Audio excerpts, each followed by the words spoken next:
Good morning. Can you hear me okay? Yes. Okay. Good morning. Welcome to the Treasure Coast Unitarian Universalist Congregation in Stuart, Florida. Today is March 31st, 2024. It is Easter.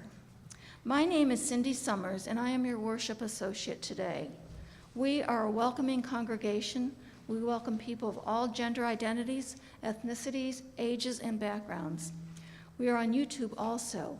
To be put on our email list or to find out more information about us, please go to our website at tcuuc.org. Note the email link to request our online. Please silence your cell phones. Okay. Visitors, if you are comfortable, please come up to the microphone and introduce yourselves. Any visitors? Okay, all right. Please see the printed order of service and the newsletter for all events and details. The Easter egg hunt is today. Yay, yay, yay. Please hop to coffee hour quickly after the service to give the bunnies, Cindy Summers and Regina Wood, time to plant some eggs in the sanctuary. After the hunt, please join us in Heston Hall to crack open, untwist your treasures. There are two gifts, one for the UU with the most eggs, and the other for the UU who finds a paper clip in one of their eggs. Our annual congregational meeting will be Sunday, April 7th. All of you who are official members, be sure to stay after the service. If you have not yet signed the book, let Reverend Bob know that you would like to accept the joys and obligations of being a member. The talent show is Saturday, April 13th from 5 to 7 p.m. Bring your talent, bring your friends. Our very own Judge Janet Rader will be on the bench. Make sure to sign up and list your talent, or if you have no talent, come anyway, please.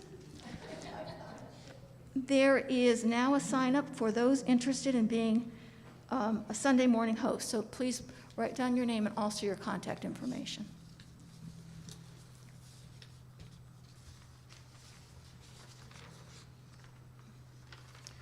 We have coffee and cookies in our social hall after the service, and a big thanks for those who helped out, who helped with our service, Judy Horace for the music, and our greeters. I don't think we had any greeters today. And our ushers and our tech elf, Corina Poloni, and our tech support, Rachel Valentino.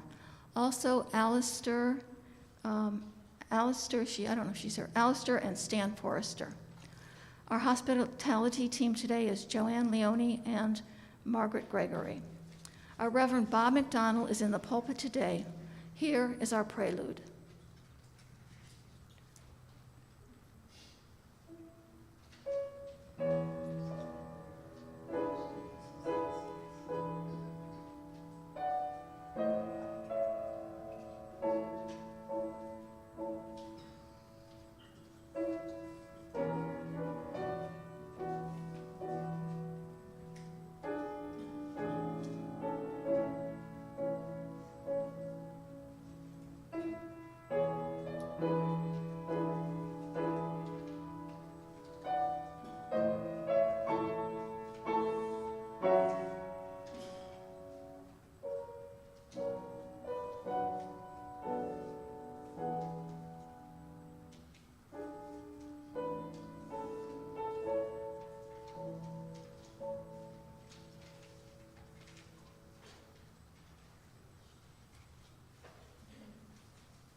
Thank you. That was absolutely gorgeous.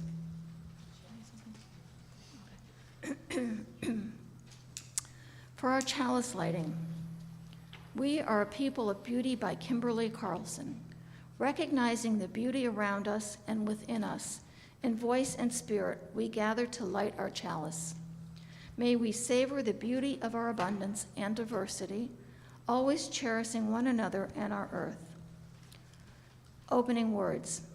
Out of the earth rises light, rises life, rises spring. May we join with the miracle that is springtime and enter into life with lightness and joy. Out of the Spirit rises faith, rises hope, rises love. May we join with the miracle that is Easter time and enter into life with hope and love. Let us resurrect this spring. Let us resurrect with the Spirit and enter into renewed life as we gather in our time of worship together this Easter morning. Elizabeth M. Strong. Stand if you like to sing our first hymn, number 203, All Creatures of Earth and Sky, 5 verses.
Let us recite our affirmation, speaking the first verse and singing the second. Love is the spirit of this church, and service is its law. This is our great covenant, to dwell together in peace, to seek the truth in love, and to help one another.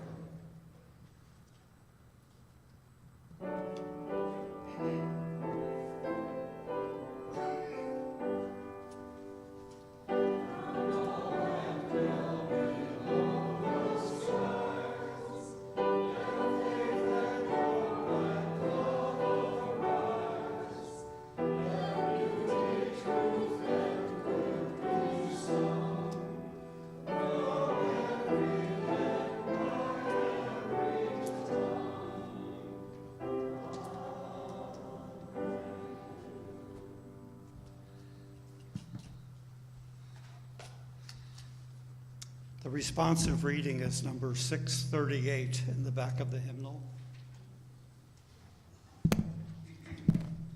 638, it's attributed to St. Paul.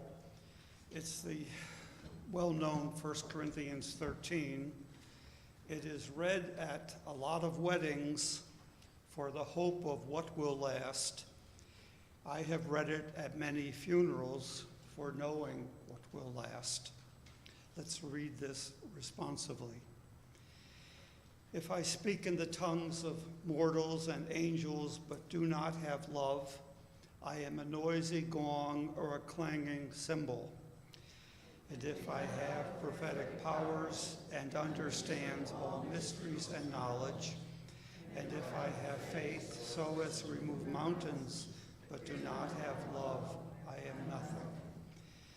If I give away all my possessions, and if I hand over my body to be burned, but do not have love, I gain nothing. Love is patient and love is kind. Love is not envious or boastful or arrogant or rude. It does not insist on its own way. It is not irritable or resentful. It does not rejoice in wrongdoing, but rejoices in the truth. It bears all things, believes all things, hopes all things, endures all things. Love never ends. Prophecies will come to an end. Tongues will cease. Knowledge will come to an end. We know in part, we prophesy in part, but when the complete comes, the partial will come to an end. When I was a child, I spoke like a child. I thought like a child. I reasoned like a child. When I became an adult, I put an end to childish ways. Now we see in a mirror, in a riddle. Then we shall see face to face. Now I know in part, then I will know fully. Now faith, hope, and love abide, these three. And the greatest of these is love.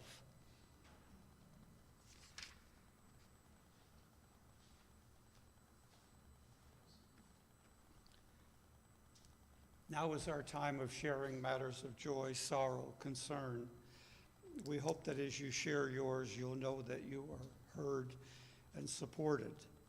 We ask that they be personal and brief. I'll start with a couple I know of. Irv Betts. Irv and his mate Gail Deaver were long active here. Gail died a half dozen years or so ago. Irv has been hanging on, looking forward to his 90th at the end of April.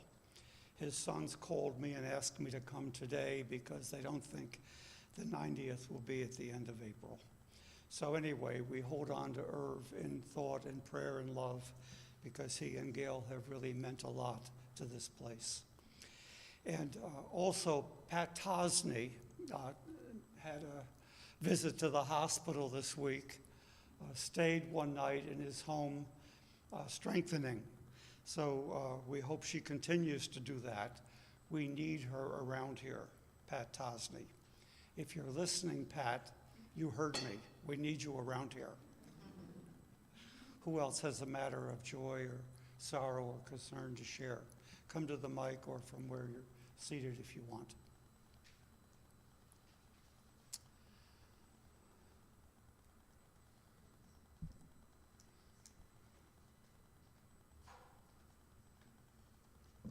Good morning. Excuse me. Frog jumped in instead of a rabbit. I had the joy last night to attend my son's concert down in Wellington, and I'm hoping that he will come to the church one day and perform for us. It was a solo performance, but when he gets on stage, he owns the stage. He's just amazing, and I hope he will share his talents with us one day soon. It's such a joy to see someone up there who is so full of life and exuberance and talent, and he's yours. It's amazing, and it was just incredibly joyful.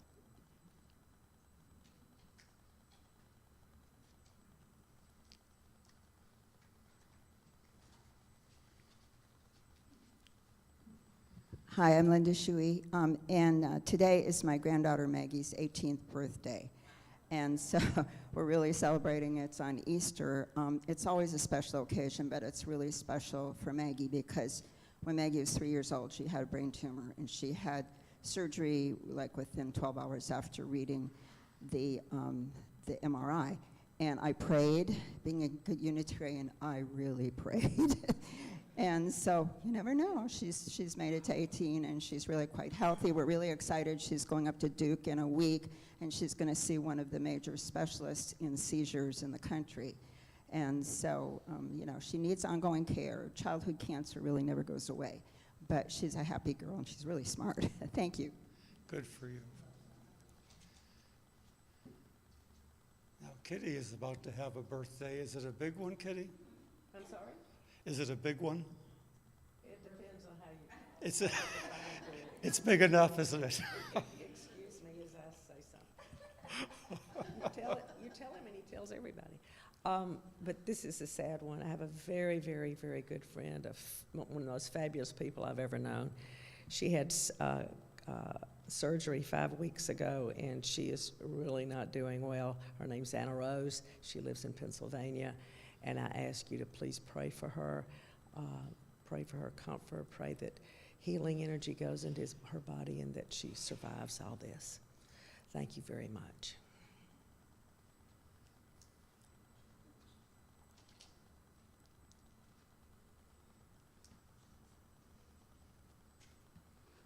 I'm Pat Bird, and I had some good news this week. I had the first MRI of my spine in about 2 years, and I was afraid it was going to be disastrous. And when I saw the doctor Friday and he said it's hardly changed, I felt like a 10-ton weight had gone off of me. So he's going to be able to do another epidural, and I'm going to try very hard to tolerate my hot back brace through the summer, and starting a diet plan this week and trying to get prepared for my knee replacement. So I feel good that my body parts aren't as bad as I thought they were. Wish you the best, Pat. Anyone else? No, okay, David.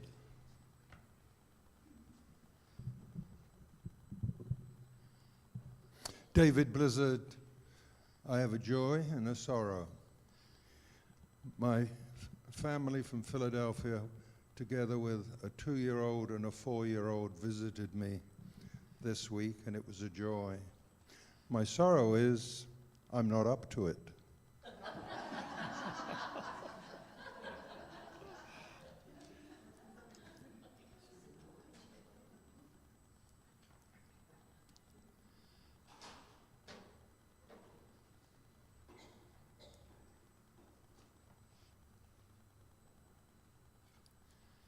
Good morning, I'm Tia Breeding.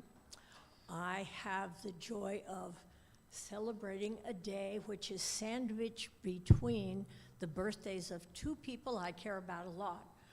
Yesterday was David Gray's birthday, and tomorrow is my sister-in-law's birthday, my sister's spouse who lives out in Albuquerque. So, special day, sandwiched between two great birthdays.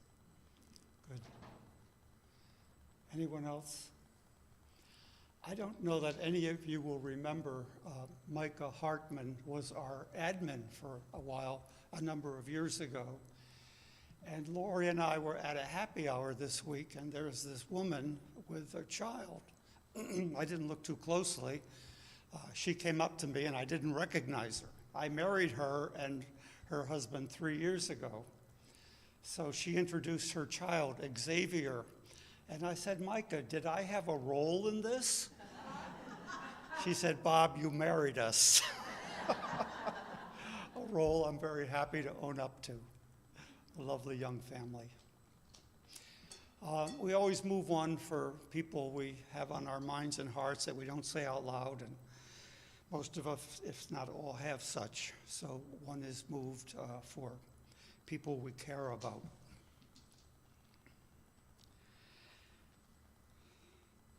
The reading is from the back of the hymnal entitled On Turning by Jack Reamer. Now is the time for turning. The leaves are beginning to turn from green to red and orange. The birds are beginning to turn and are heading once more toward the south. The animals are beginning to turn to storing their food for the winter. For leaves, birds, and animals, turning comes instinctively. But for us, turning does not come so easily. It takes an act of will for us to make a turn. It means breaking with old habits. It means admitting that we have been wrong, and this is never easy. It means losing face. It means starting all over again, and this is always painful. It means saying, I am sorry. It means recognizing that we have the ability to change. These things are hard to do. But unless we turn, we will be trapped forever in yesterday's ways. God, help us to turn from callousness to sensitivity, from hostility to love, from pettiness to purpose, from envy to contentment, from carelessness to discipline, from fear to faith. Turn us around, O God, and bring us back toward you. Revive our lives as at the beginning, and turn us toward each other. God, for in isolation there is no life. Jack Reamer. And now moments of silence.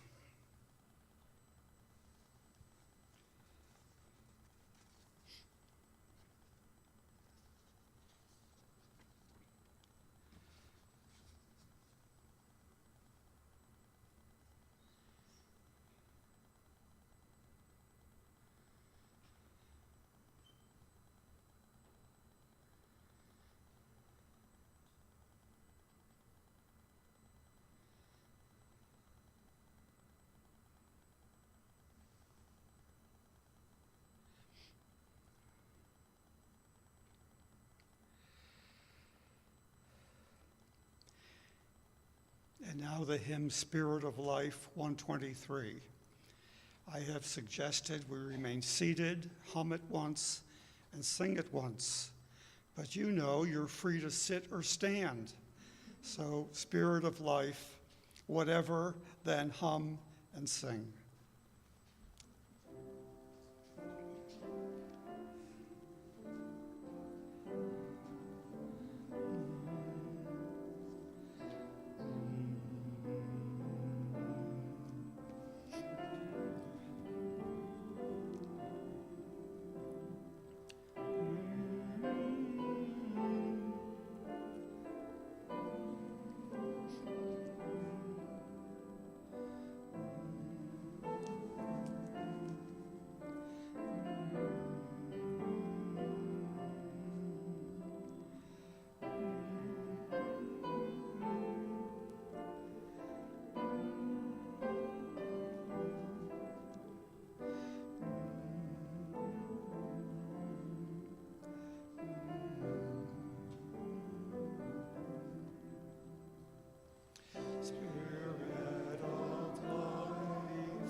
Now, at this time, the offering, we are reminded of generosity that has come our way over many years.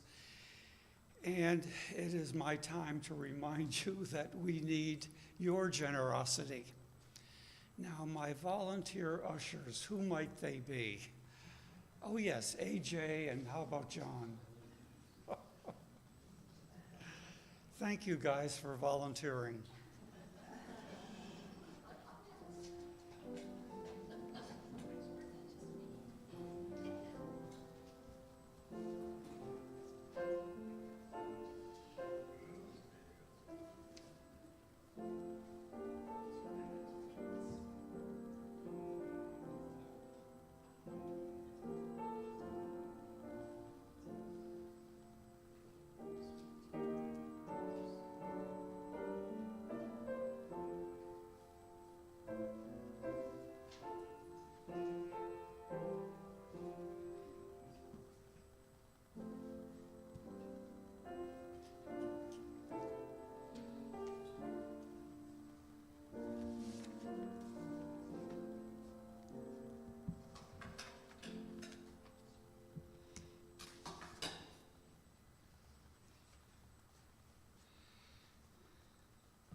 Christian belief in Easter seems to be related to creeds. The creeds were put together centuries ago, often to try to get people to stop arguing about their beliefs. For the life of me, I couldn't find one that I could read comfortably this morning, so I found a creed, a credo by the UU great minister, writer, Robert Fulghum.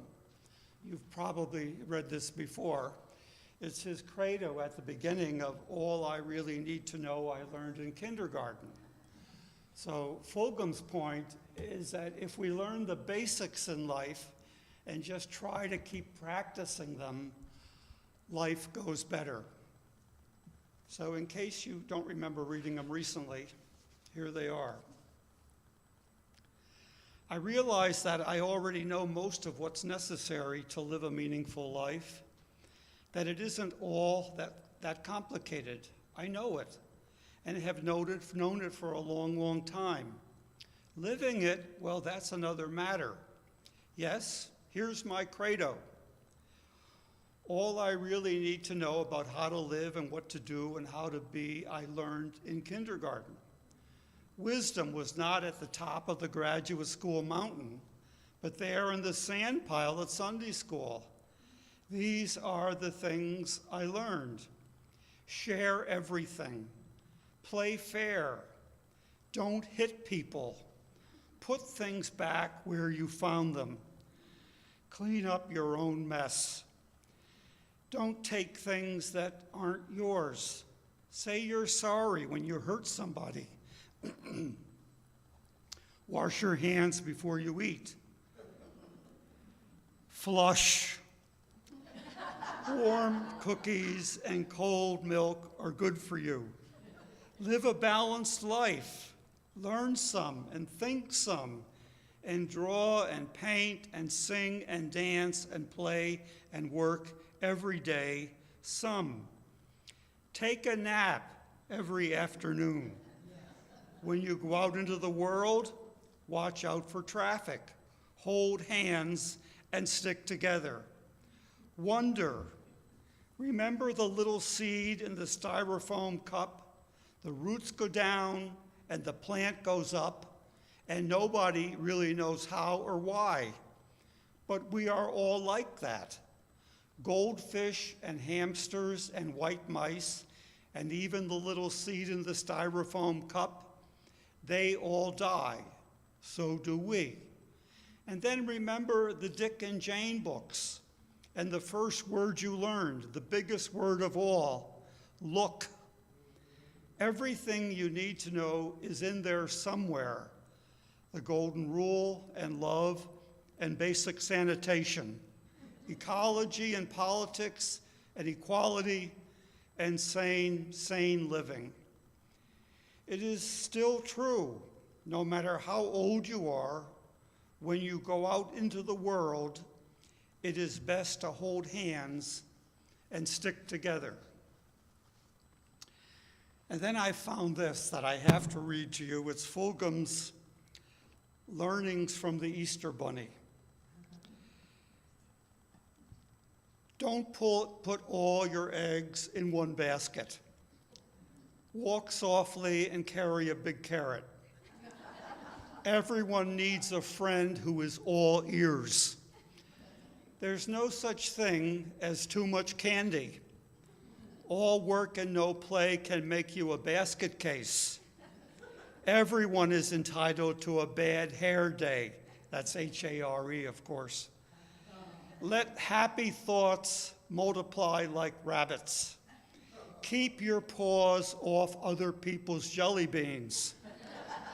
Good things sometimes come in small sugar-coated packages. The grass is always greener in someone else's basket. An Easter bonnet can tame even the wildest hare. To show your true colors, you have to come out of your shell. And the best things in life are still sweet and gooey. Now, you know you came to church to learn all that.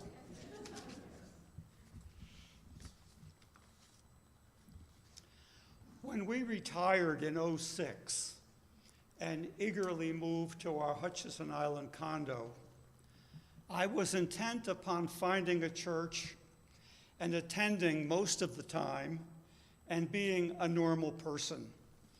I had gone to several over the years when we were vacationing in this area. I knew the ones I would not have to try, or so I thought. And there were many I hadn't. So from Fort Pierce to Jupiter, there were a lot of choices. One I remember especially because my cell phone rang during the sermon. Embarrassed, I apologized on the way out, told the Rev I was a new retiree from New York, and thought I had muted my phone. All she said was, "You certainly should know better." Out of principle, I thought I will try here one more Sunday, and I did without the phone, and for heaven's sake, I can't remember the principle. So by January '07, I had tried quite a few. It seemed to me they talked a lot about salvation and the afterlife, especially the afterlife. I never thought religion was about that. I had been told when you get closer to it, you'll think differently. I am, and I don't. So I found this place, the other half of our building here, in 2007. And my second week, I put out a sign-up sheet for the Wednesday book discussion group, a Marcus Borg group entitled The Heart of Christianity. We started with about a dozen, and it grew at times to 20 and 25. I told my friends in the ministry up north. One said, "Bob, you're in Florida. Those people have nothing else to do." Over the next couple years, I was invited to do the sermon when the minister was away. One dear lady, Mary, an original here, said, "I hope you won't be talking about Jesus all the time." I said, "Only when relevant." In February '09, we were touring Australia, and I get an email from Ken George, the board chair. "Can you do Easter? We've lost our minister." I wrote back, "Sure." I had done Easter for 40 years. Then the light bulb hit. What do you talk about on Easter in a UU congregation? I still am scratching my head about that. I knew you wouldn't be singing with gusto like my little country churches in West Virginia, "Up from the grave he arose with a mighty triumph o'er his foes." In many ways, Easter seems a celebration of nature. I'll repeat that because that's my cue to Karina. Easter seems a celebration of nature, of the earth rising. Now, a couple days ago, this family appeared outside our patio. It's the third fairway of Eagle Marsh. The little one in the back caught our attention because about 2 weeks ago, driving home, I saw two adults with what appeared to be a fur ball about the size of a softball.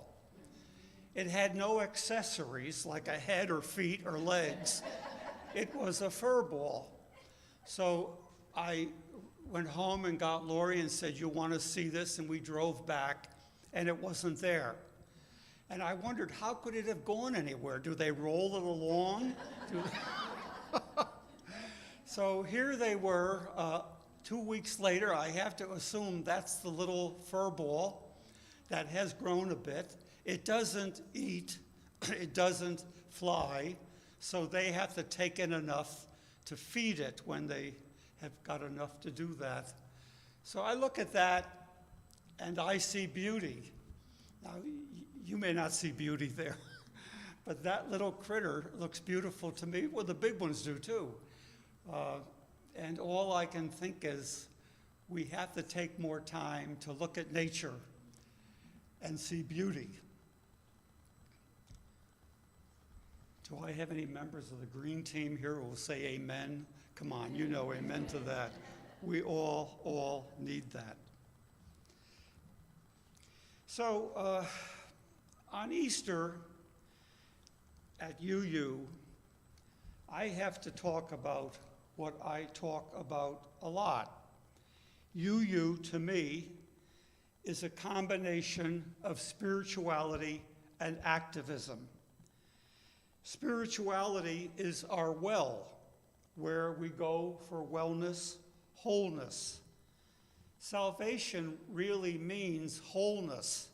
I haven't heard that too many times other than when I say it, but the word for salvus from the Latin, it means to be whole, search for wholeness. And most people I know are still looking for that or trying to tend to it. I know I am. We call that different things, and we did in other places we have been in our journeys. The important thing is that we tend to it, we tend it. I've got a clue, for me anyway, I've told you about. Steve Pitkin, an early leader here when I first came, he used to bug me with, define eternal, define eternal. I told him I learned in college that eternal is not about longevity, how long, but rather about depth. Love is eternal means you have known it and felt it in your depth. When you are newly in it, you don't stop to ask, can this last? How long can we go on like this? That is another component of eternal, lasting. You will keep it, it will keep you.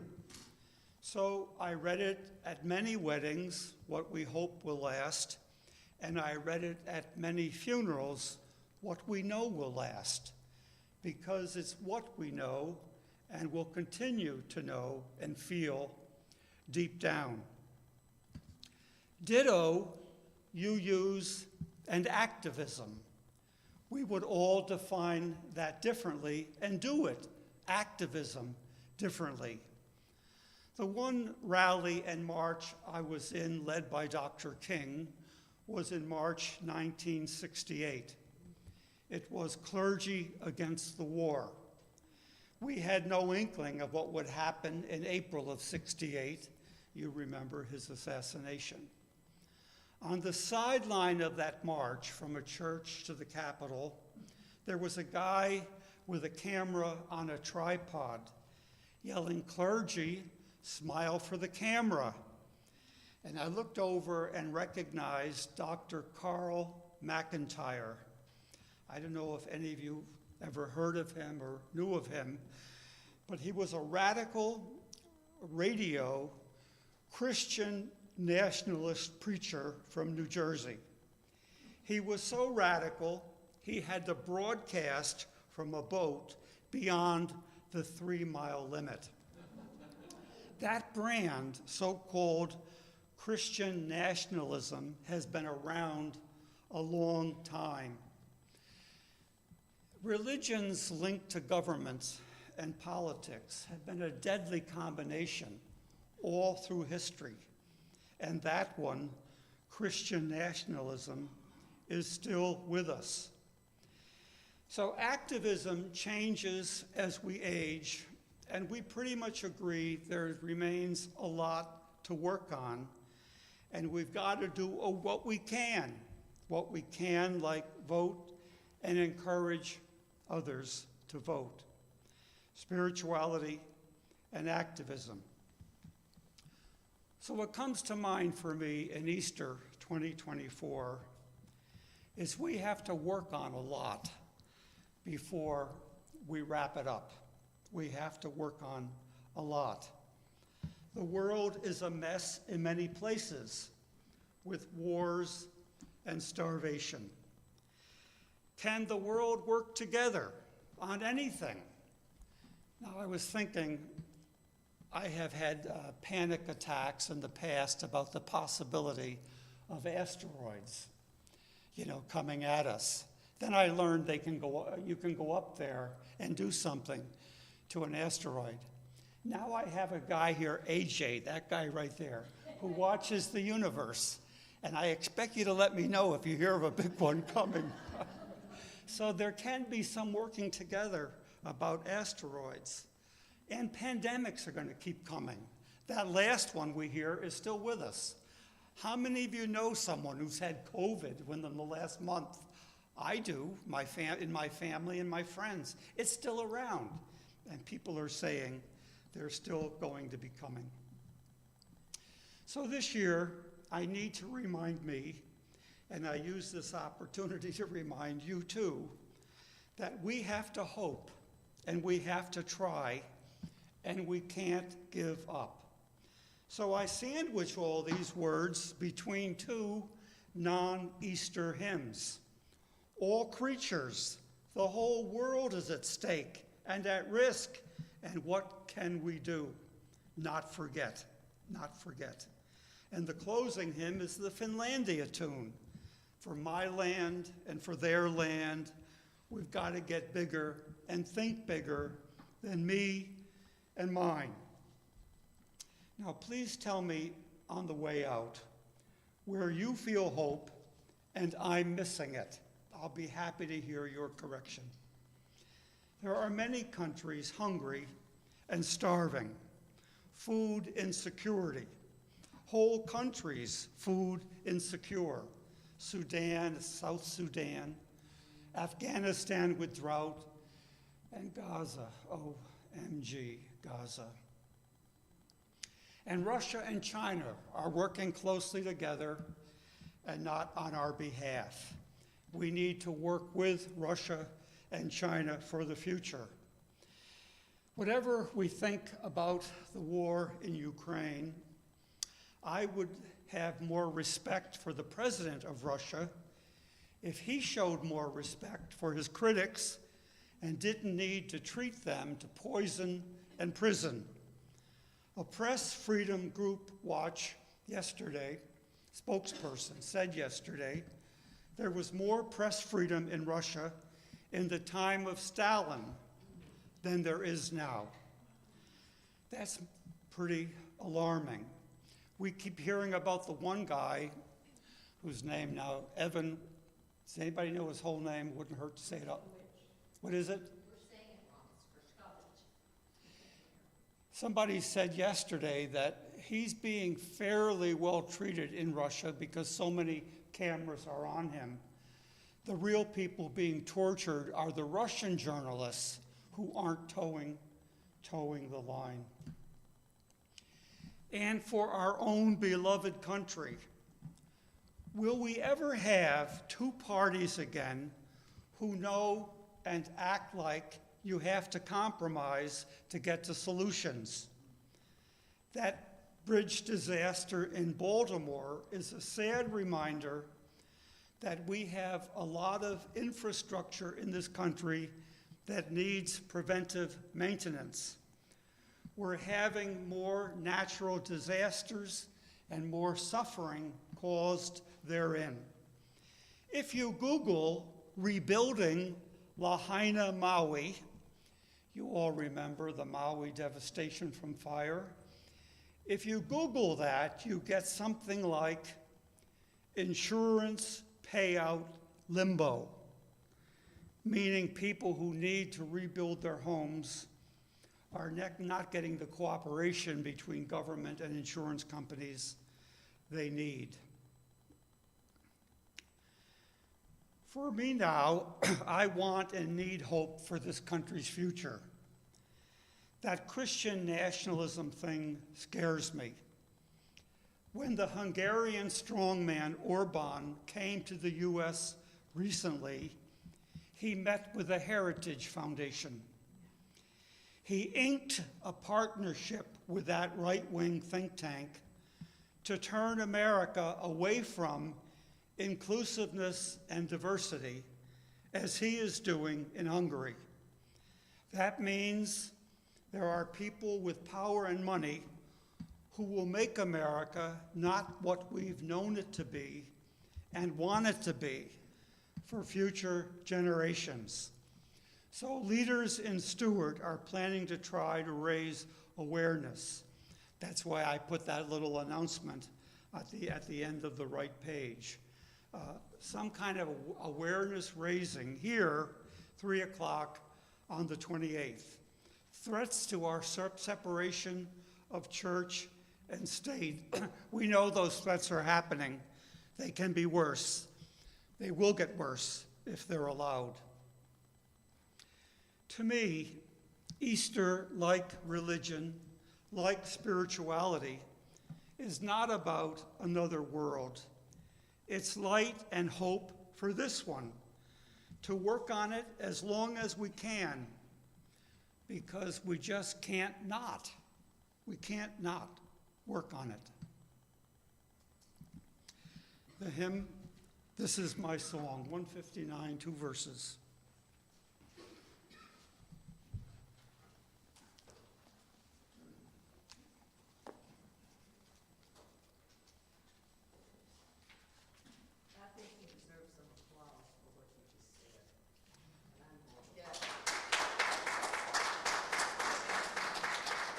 You just can't help yourself. Thank you, thank you. 159, 1 and 2. Let's all stand or sit, whichever.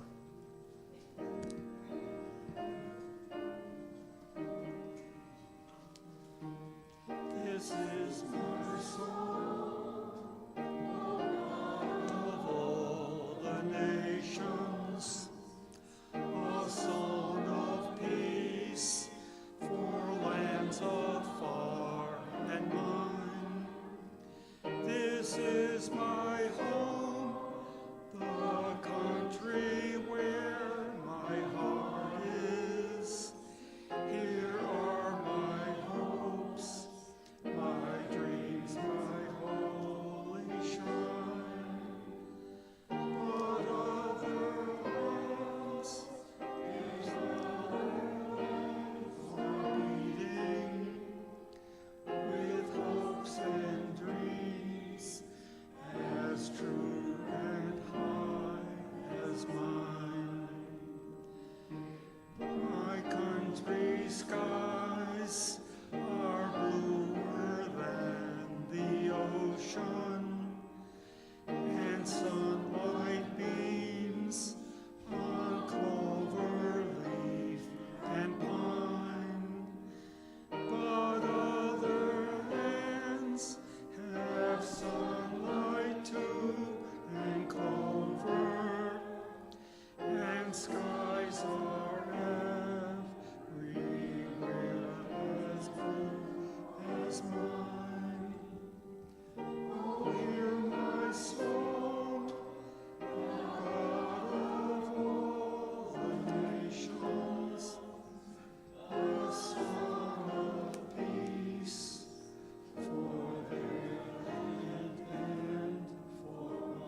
be seated.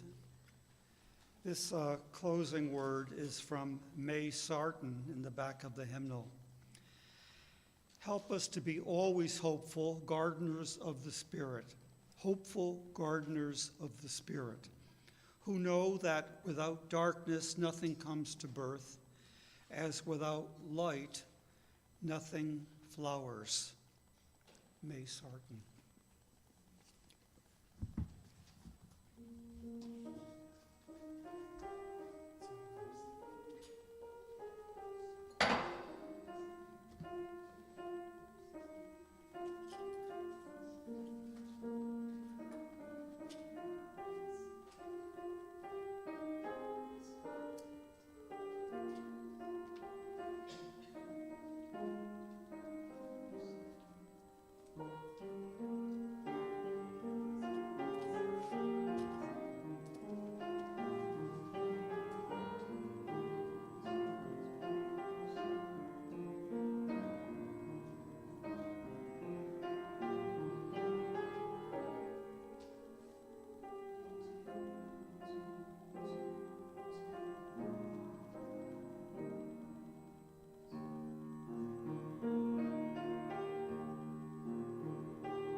Now, coffee time in the back, and then you'll be told to come in here for our Easter egg hunt.